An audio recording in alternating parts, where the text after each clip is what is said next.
तो दोस्तों यहाँ पे हमें चैप्टर की शुरुआत में G5 को दिखाया जाता है और वो अपनी स्वॉर्ड से चाइल्ड एम्परर की तरफ हमला करने के लिए बढ़ रहा होता है। तो चाइल्ड एम्परर यहाँ पे कहता है कि शायद मुझे अपने सारे आइटम्स यहाँ पे यूज करने होंगे और उसके बैग में से एक अंडरडॉग मैन निकलता है और ये तीनों रोबोट्स मिलके कंबाइन हो जाते हैं और एक बड़ा रोबोट बना लेते हैं जिसका नाम होता है अंडरडॉग सर्बरस। G5 बोलता है तुम्हें सच में लगता है कि ये एआई डॉग मेरे सामने टिक पाएगा? तुम बेवकूफ हो। तो यहाँ पे ये दोनों लड़ने लग जाते हैं और साथ ही साथ पीछे से चाइल्ड एम्पर पेंसिल मिसाइल्स भी चला देता है जिससे कि G5 के हाथ पैर चिपक जाते हैं और वो मैड डॉग G5 पे हमला करता है और पीछे से चाइल्ड एम्पर वगरमा को लेके वहाँ से भाग जाता है। वगरमा पूछते है तुम वहाँ से भागे क्यों? तुम अपने रोबोट के साथ लड़ते तो तुम जीत सकते थे। तो चाइल्ड एम्पर बोलता है कि वो चीज बहुत स्ट्रांग है और अगर हम उससे लड़ते तो हमारा टाइम वेस्ट होता और वैसे भी ये लड़ाई जीतना हमारा गोल नहीं है। तो वगनमा कहता है लेकिन तुम तो हीरो हो ना और हीरो का काम होता है मॉन्स्टर्स को हराना। डैडी हमेशा कहते हैं कि हीरोज सबके टैक्स का पैसा खाते हैं तो उन्हें और भी ज्यादा मेहनत करनी चाहिए। चाइल्ड एम्पर बोलता है हाँ बिल्कुल सही कहा, लेकिन इस समय मेरा काम है तुम्हें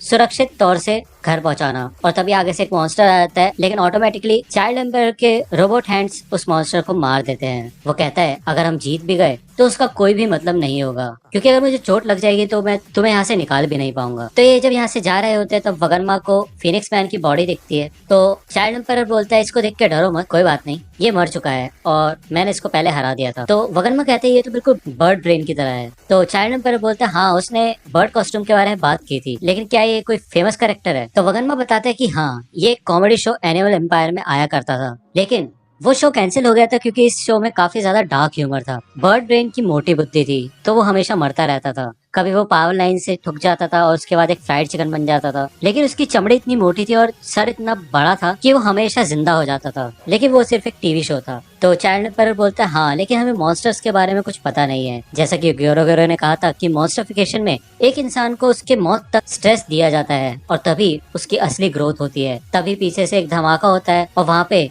फिनिक्स मैन रीइंकार्नेटेड खड़ा होता है और उसका डिजास्टर लेवल होता है ड्रैगन। उसी समय चाइल्ड एम्पर एक गन निकाल लेता है और उससे वो उसके ऊपर शूट करता है, लेकिन फिनिक्स मैन उस अटैक को चाइल्ड एम्पर की तरफ ही उल्टा देता है। लेकिन चाइल्ड एम्पर अपनी शील्ड से खुद को और वगनमा को बचा लेता है। वो वगनमा को वो शील्ड दे देता है और खुद बाहर निकल के फिनिक्स मैन की ओर भागता है और अपने बैग से सारे के सारे वेपन्स निकाल लेता है। वो कहता है कि मैंने पहले से अपने अंडरडॉग मैन का इस्तेमाल कर लिया है तो अब मुझे खुद ही लड़ना होगा और अब मैं फिर से इस मॉन्स्टर को हराऊंगा। तो यहाँ पे चाइल्ड एम्पर फिर से ट्रांसपेरेंट फिल्म लगा लेता है और इस बार फिनिक्स मैन को इस बात का कोई डर नहीं लग रहा होता। वो कहता है अब मैं फिर से बीक अटैक करूंगा और हम देखते हैं कि मैं कितना स्ट्रांग हुआ हूँ। भले ही चाइल्ड एम्पर फिनिक्स मैन से बोलता है कि अभी तुम थोड़ी देर पहले ही हारे थे और तुम्हारे अंदर अब इतना कॉन्फिडेंस आ गया है। और मन में चाइल्ड एम्पर सोचता है कि मैंने इस बार 5 शील्ड्स लगाई हैं और इस बार वो एक फोकस्ड अटैक करेगा तो मैं कुछ नहीं कह सकता। तो यहाँ पे फिनिक्स मैन अपना बीक अटैक करता है और फुल स्पीड में आता है और वो पांचों की पांचों शील्ड को तबाह करके चाइल्ड एम्पर पे अटैक करता है और चाइल्ड एम्पर दूर जाके गिरता है। तो फिनिक्स मैन कहता है हाँ मैं स्ट्रांग हो चुका हूँ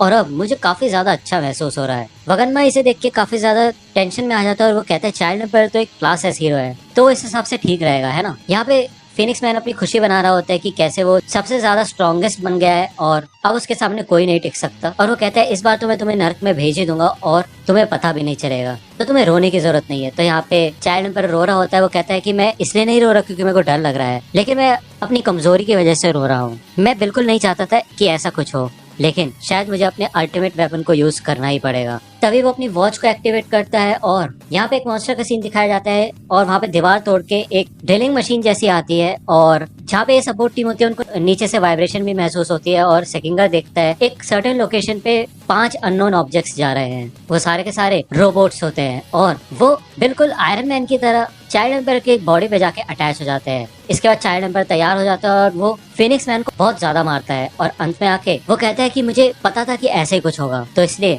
मैंने पहले से ही अपने इन पार्ट्स को जमीन पे अलग अलग जगहों पे छुपा रखा था। तो वगनमा कहता है कि ये क्या बात थी, अगर तुम्हारे पास अल्टीमेट वेपन था तो तुम्हें इसको शुरुआत से यूज करना चाहिए था। तो फिनिक्स मैन बोलता है हाँ बिल्कुल, अगर तुम्हारे पास ऐसा वेपन था तो इसको तुम्हें पहले इस्तेमाल कर लेना चाहिए था हॉस्टेज को बचाने के बाद और दीवारें तोड़ के सीधा भाग जाना चाहिए था, लेकिन तुमने ऐसा नहीं किया। इसका मतलब ये है कि इस मशीन में कोई ना कोई लिमिटेशन होगी। और यहाँ पे चाइल्ड एम्पर को टाइमर दिखा रहा होता है कि सिर्फ 2 मिनट 38 सेकंड्स बचे होते हैं इस एबिलिटी को खत्म होने के लिए। वो कहता है कि ज्यादा टाइम नहीं बचा है और मेरे को इसको जल्द से जल्द निपटाना होगा।